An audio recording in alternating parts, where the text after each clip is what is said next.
All right, what's going on, guys? So I wanted to revisit a question that has been on the hearts of many Americans, especially in this time now, but also just has been throughout time, right? Especially in America, many other first world countries that have republic, democratic nations that are led by presidents, voting and things like that. And the question is, should Christians be involved in politics? And to what degree is that biblical? And so I want to revisit this because this past week, a Democratic-led bill that was proposed to enshrine broad protections for women's rights, especially in abortion, right, was proposed and failed. And so it did not pass or break the filibuster for the 60 senators. I think it was like 49 to 51. All the Republicans and Manchin, the lone Democrat, had voted for or against it. And so it did not pass, though it passed in the House. And so this is a clear example for which politicians and people that have authority to enact laws across the nation had direct power to do something biblical or unbiblical. And if you have been following me up to this time, you know my position on abortion, you know my position in terms of where I stand and how I believe that's biblical, where you gotta be pro-life, right? You gotta allow the child to live. And so in this instance, it's a very clear example of, is it right, is it wrong? And we know that as Christians. But then as it relates to policies and laws, if you allow somebody who has power to be able to dictate if it's legal or not, that has direct bearing over the nation. It has direct bearing and the consequences, downstream repercussions to generations and generations of people. And so right there, this is a direct example of how if you have the authority and the power to do something, and especially if it's godly, then you have to exercise that power and you have to be able to step up to it. The problem we have in Christianity today is that a lot of people, they say separation of church and state. They say, hey, the gospel, Jesus Christ should be within the four walls. You shouldn't be tampering with any other questionable industry, any other area like politics. Don't be mixing Jesus and all these other things.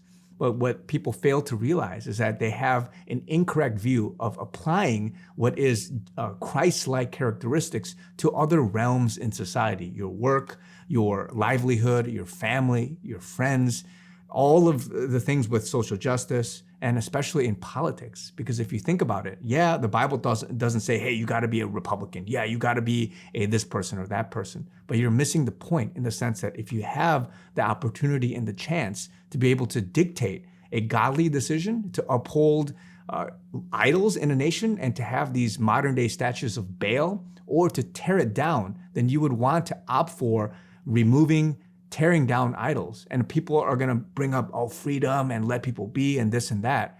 But just like in the Bible, in the Old Testament, the leaders of that time, the kings of that time, the judges of that time, they allowed or disallowed idols, statues, and things to be upheld or not. And the same goes in modern day society. If you remove curses, basically, that are overshadowing the nation because we have modern day idols, modern day worship to Moloch is how you would see abortion, right? And if you allow those things to stand, then it's not going to bode well for the people, for the nation, and various other things, right? And the same goes for other issues, education, what do we teach? Do we allow certain curriculums or not? And many, many other issues, guys. And so the reason people complain is that a lot of people, they don't like the taste of being called a Republican or a Democrat. They don't like being associated with all these other people and corruption and all these different things. And yeah, if you're not a good politician, if you're a dirty politician, then that's not good. But imagine having godly people in power, godly people in the courts, even in the Supreme Court, godly people in legislation, and godly people doing all these things, right? Even in the execution of it, the law, police, the enforcement of it, all these people that are part of upholding a solid, godly society, right? Regardless of if you think it's infringing on someone's rights, human rights, or whatever it is, there is a godly component to doing these things. And so it was as clear as day to me that the power that the senators, even the congressmen had, it tips one way or the other. It's a thumbs up or a thumbs down choice, and you have to pick one or the other. And so the other issues, guys, yeah, it might be difficult. What do you do about economic, sanctions? And what do you do about taxes? What do you do about certain things that might not necessarily have a direct answer maybe in the Bible, right? You have to use wisdom and exercising a good decision. But in certain cases, guys, it's clear to me that if you are called as a politician, if you desire to be able to get into a position of power, then God is going to use that mightily. And because so many people are hurt, they've been scarred, they don't have a good opinion or an outlook on a position, a take, a political, whatever it is, the agenda. Because people are scarred, they don't want to go into it. The same goes for many, many other things, even in the church. Because you have a title as a pastor, just because you have a certain denominational affiliation, whatever the issue is, people get scarred and they cringe and they just kind of step back and say, yikes, I don't want to be a part of that. But you have to get beyond that and see it from a bigger picture lens. And that's what people are forgetting now. And as I was reminded of what the power these guys had was right versus wrong. They had that choice in their hand. I prayed, and many people prayed that this decision wouldn't go through. This Women's Health Protection Act wouldn't go through, right? And as well, we have to be praying for the ultimate outcome of the Supreme Court case in overturning Roe versus Wade. And even then, you have to think about the future.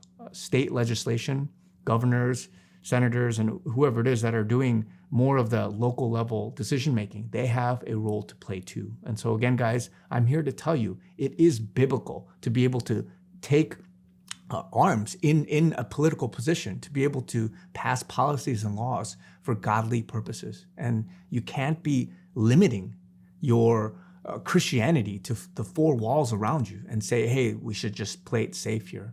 And the reason people do that is because that's the only thing that really gets them to not be controversial, not be, rubbing people the wrong way, and whatever it is, right? And they want to play it safe. But we're in a time now where we have to be called to all realms of society, all realms that God has called us to, and you have to be able to step up to that.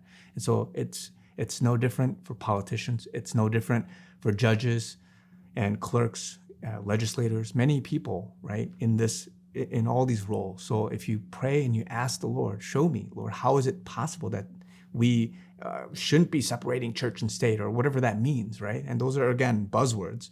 But you have to look at it from a biblical, more of a big picture perspective. What does God want for our people? What does God want for our nation? And how do we want to step up to that, guys? And so don't be scarred. Don't be taken aback by all this language about, we don't want to mix these things. Think it out.